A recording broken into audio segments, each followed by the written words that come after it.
Olá, sejam bem-vindos a mais um vídeo da Jornada ao Existencialismo. Meu nome é Demetrios Mikulis e hoje a gente vai continuar com o episódio 2 dessa série, que, como eu falei no episódio 1, é uma série sem roteiro, onde eu faço uma reflexão sobre a filosofia do existencialismo aplicado à psicologia e aplicado também a uma jornada de autoconhecimento. Jornada de autoconhecimento essa que eu estou passando por ela. Hoje, mais especificamente, nós vamos falar sobre a liberdade e como a liberdade se encaixa nesse contexto de ser humano e tornar-se humano.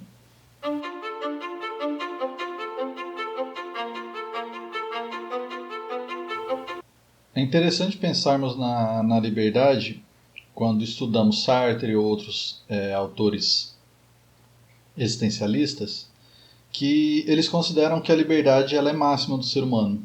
Ainda que influenciado pelo meio, o homem ele é livre para escolher o que ele bem entende. As escolhas do homem são as escolhas do homem.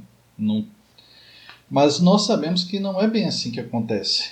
Né? Hoje, com os nossos estudos na ciência cognitiva, a gente pode dizer que sim, o homem é livre até o ponto em que ele é permitido ser livre. Várias contingências ambientais impedem que o homem expresse sua liberdade ao máximo. Não só, quando falamos em contingências ambientais, falamos não só do ambiente em si, ou do corpo fisiológico do homem, como também da cultura, da moral, das influências da família, das influências da cultura, das influências da religião, da espiritualidade, etc, etc, etc. Temos algumas correntes de pensamento, por exemplo, a do determinismo, que diz que tudo já é determinado e que tudo não passa de uma série de eventos que sucedem um ao outro. Né? Para toda ação existe uma reação. Então eu hoje estar gravando esse vídeo aqui e você estar assistindo esse vídeo aí, nada mais é do que uma sucessão de eventos que começou no Big Bang. Claro que é um pouco exagerado a gente jogar lá para o Big Bang, que começou toda essa sucessão de eventos, mas se você parar para pensar, sim, de fato, você só está aqui porque o universo foi criado, você só está assistindo isso porque em algum momento da sua história você teve um interesse em aprender sobre esse assunto, ou em algum momento da sua história você teve acesso à internet, teve acesso a este canal, teve acesso a mim, e hoje você está assistindo isso. Da mesma forma que eu tive acesso ao conhecimento, acesso à tecnologia, que eu pude chegar a esse momento e gravar esse vídeo. Mas veja que o determinismo ele minimiza o homem a simplesmente uma consequência de um ato. O homem passa a ser nada mais que o resultado de uma série de eventos. Esse determinismo, por mais que ele faça sentido cientificamente falando, ele, na minha opinião, desconsidera a variável humana, que é justamente o livre-arbítrio que nós temos. Porque para o determinismo não há livre-arbítrio. Para o determinismo, o seu livre-arbítrio, na verdade, é só uma ilusão de liberdade. O que há são todas as contingências que levaram você a acreditar que você é livre. Temos outras correntes filosóficas que não, acreditam que de fato o homem é completamente livre e que ele é tão livre que hoje você assiste esse vídeo porque você tem a liberdade para assisti-lo e eu tenho a liberdade para fazê-lo. E essa liberdade ela é uma série de escolhas que fizemos durante a nossa vida que nos levaram a ter essa liberdade, seja consciente ou inconscientemente, essas escolhas foram feitas. Sartre vem daí dessa ideia dessas escolhas inconscientes.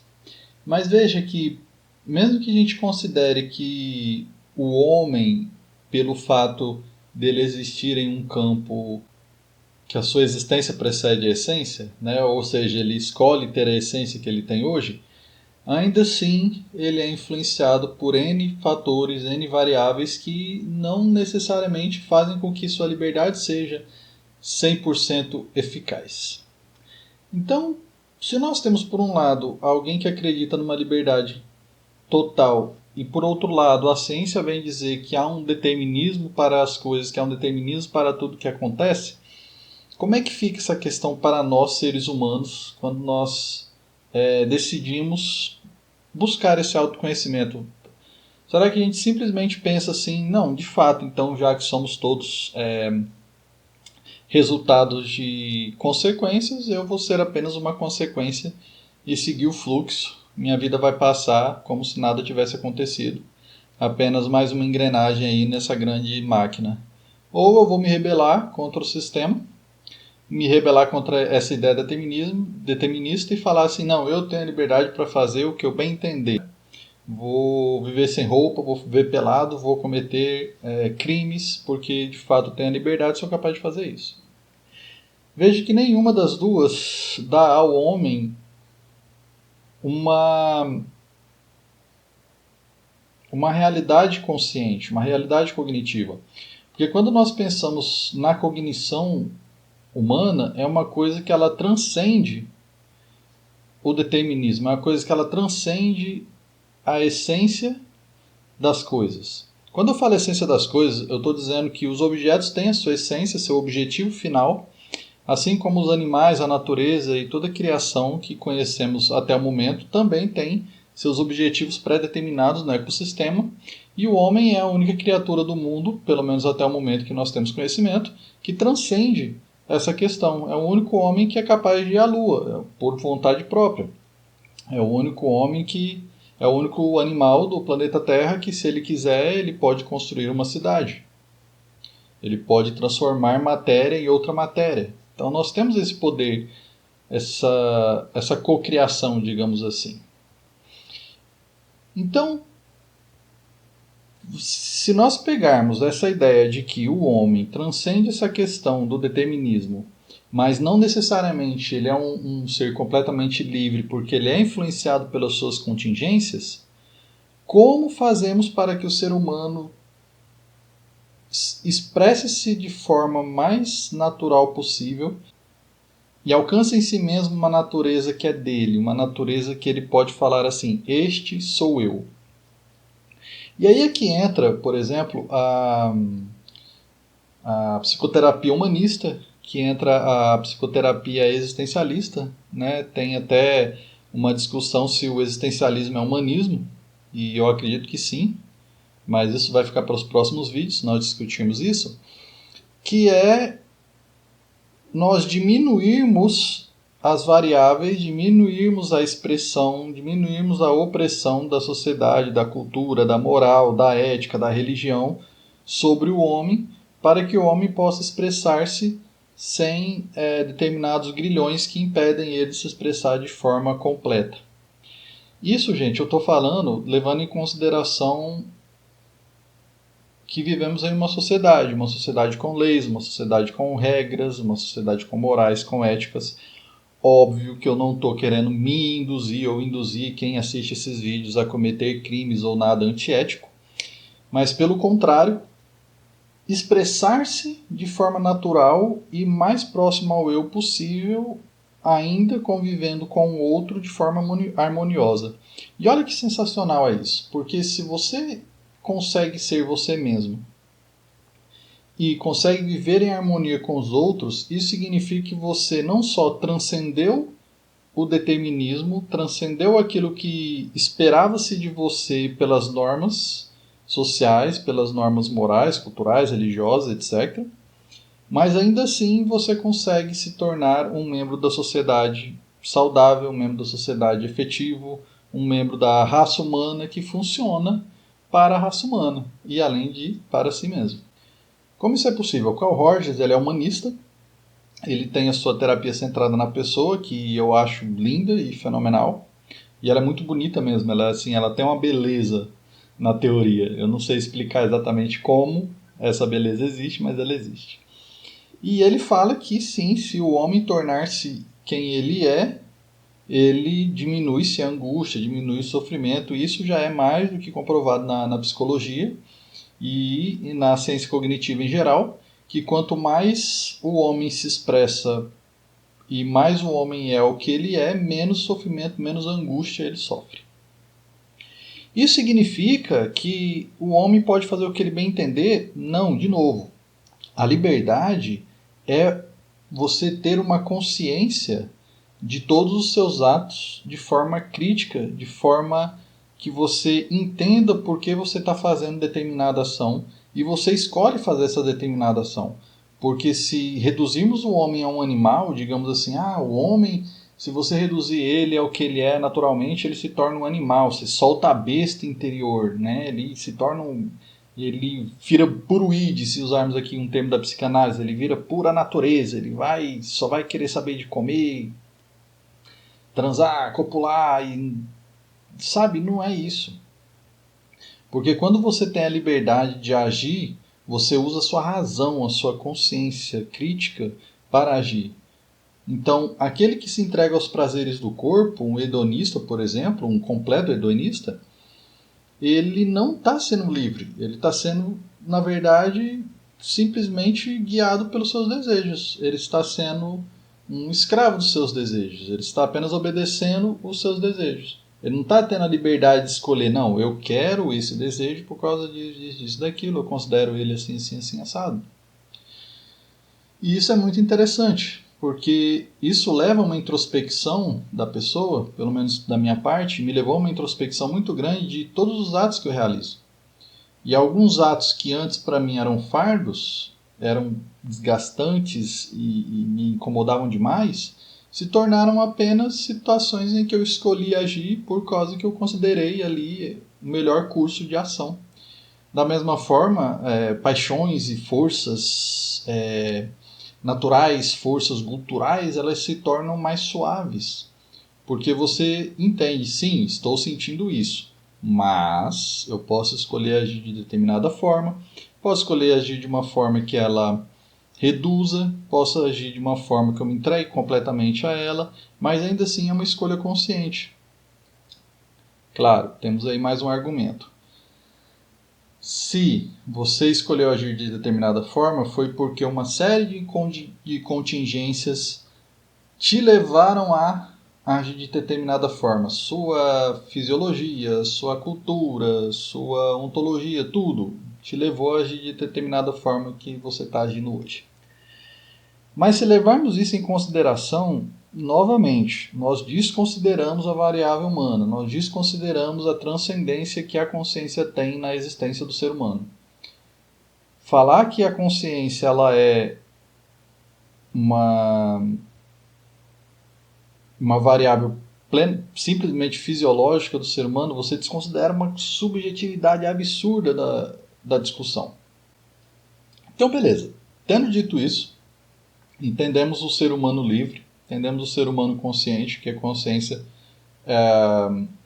permite que o ser humano transcenda essa questão naturalística. O que a gente faz com essa liberdade? E outra, tendo em vista que a liberdade não é assim tão legal, será que a gente deve realmente perseguir essa liberdade? Na minha opinião, sim. Eu acredito que o homem ele só se torna homem, e aqui eu falo homem, o ser humano, tá, gente? Eu não estou falando em questão de gênero, eu estou falando o ser humano. O ser humano se torna ser humano, né? O homem se torna homem, e quando o homem vive a própria essência que ele escolheu existir, que ele escolheu seguir essa essência.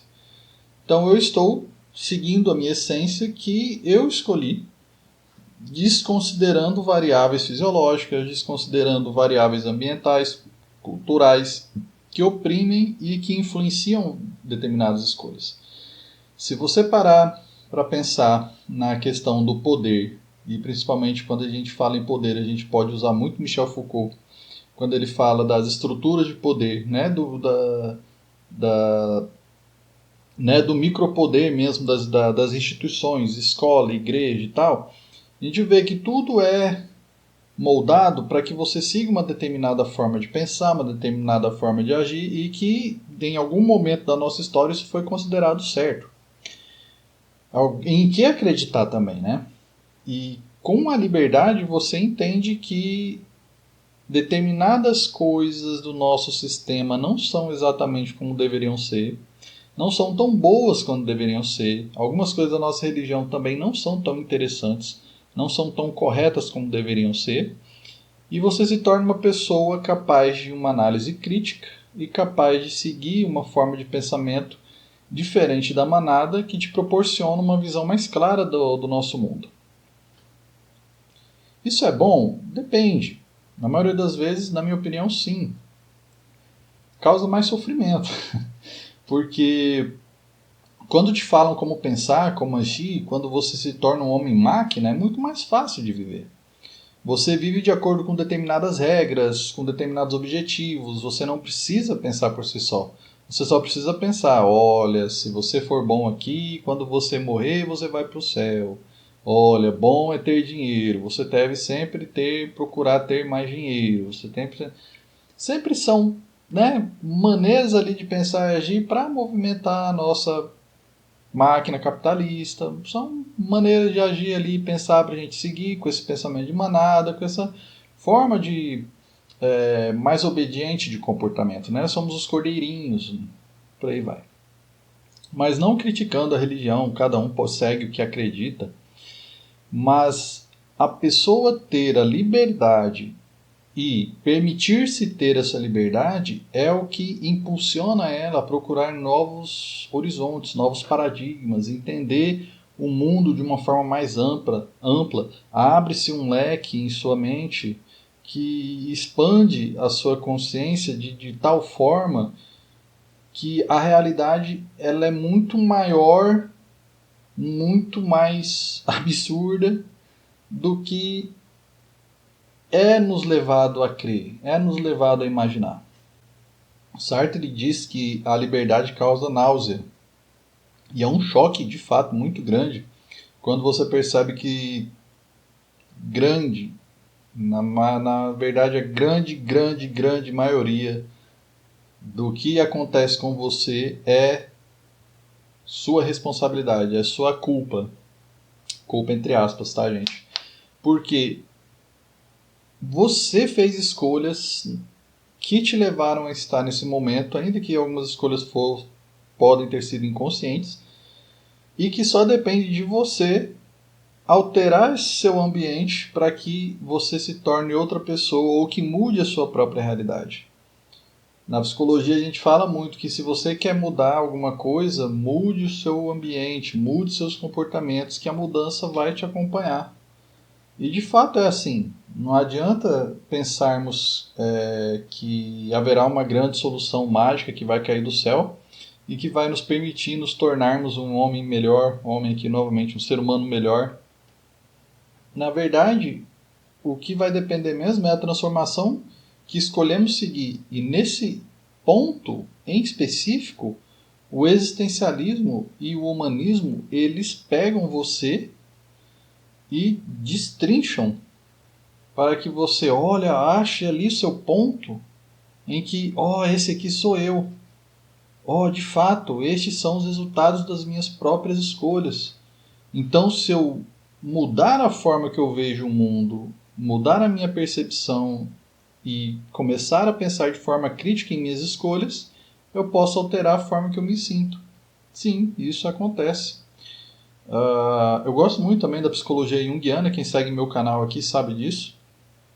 E quando a gente fala sobre o processo de individuação, é justamente isso. É você conseguir mergulhar no seu interior, atravessando suas máscaras, atravessando várias outras camadas e percebendo-se como um ser humano, livre, capaz de escolhas. Você começa a levar as coisas de uma forma mais suave, digamos assim. A sua vida se torna mais simples. Porque você percebe que a realidade ela não é um complexo de distorções que a gente cria durante a nossa jornada nessa vida. Essas distorções foram questões que precisam ser retrabalhadas, reestruturadas para que a gente possa continuar seguindo um caminho mais saudável. E nesse ponto, a liberdade ela é completamente necessária para essa transformação.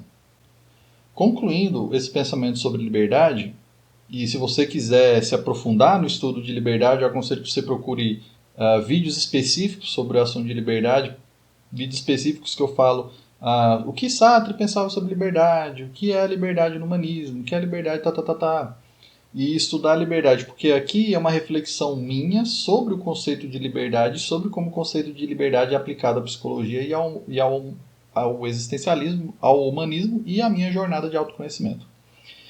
Então, concluindo o vídeo, é interessantíssimo quando você percebe se uma pessoa é livre. Porque você entende que você é livre. Você entende. É incrível. É tipo assim, é uma coisa que parece uma virada de chave na sua consciência. Em um momento você era escravo de suas próprias contingências, seus desejos e ambiente. Você gira a chave e você começa a perceber como é que essas contingências e esses ambientes agiam sobre você, te levavam a fazer determinadas coisas e você se percebe um agente funcional no mundo. E agora sim você consegue ter a liberdade para sentir. Eu não lembro de quem é essa frase, eu acredito que era do Sartre, que falava assim, que não importa o que fazem com você, importa como você responde ao que fazem com você, como você se sente com o que fazem com você, como você reage. E essa é a liberdade que nós temos. Nós não temos liberdade em impedir que o sol nasça todos os dias, impedir de sentir esse calor danado que está fazendo aqui, mas eu tenho a liberdade de escolher como eu me sinto. Eu tenho a liberdade de escolher como reagir. E quando você começa a ter essa liberdade quando você começa a ter essa compreensão dessa liberdade, você sofre menos, a angústia é menor, porque você entende que se está tão quente assim, eu posso procurar me refrescar, eu posso procurar fazer alguma outra coisa, e eu sei que isso é um exemplo muito, muito, muito simples, mas você pode evoluir ele para uma questão de, se eu estou em um relacionamento tóxico, eu posso sair desse relacionamento tóxico. Ah, mas N motivos me impedem, meus filhos, meu casamento, meu não sei o quê. Sim, mas você tem a liberdade para sair, não tem? Tem. Então você pode buscar uma maneira de sair desse relacionamento tóxico. Isso é só um exemplo, tá, gente? Eu não estou influenciando ninguém a sair dos seus relacionamentos. Cada um que siga a sua própria jornada de vida. Eu estou apenas dando aqui um pouco de reflexão para vocês, um pouco de material de reflexão para vocês. Eu espero que vocês tenham gostado desse vídeo. Eu farei ainda mais vídeos dessa jornada, mas, como eu disse no outro vídeo, todas as jornadas eventualmente vão chegar a um fim. Muito obrigado por me assistir até aqui. Meu nome é Demetrios Mikulis e nos vemos por aí, nesse mundo que não para de girar, ainda que gire de forma livre, às vezes. Até a próxima.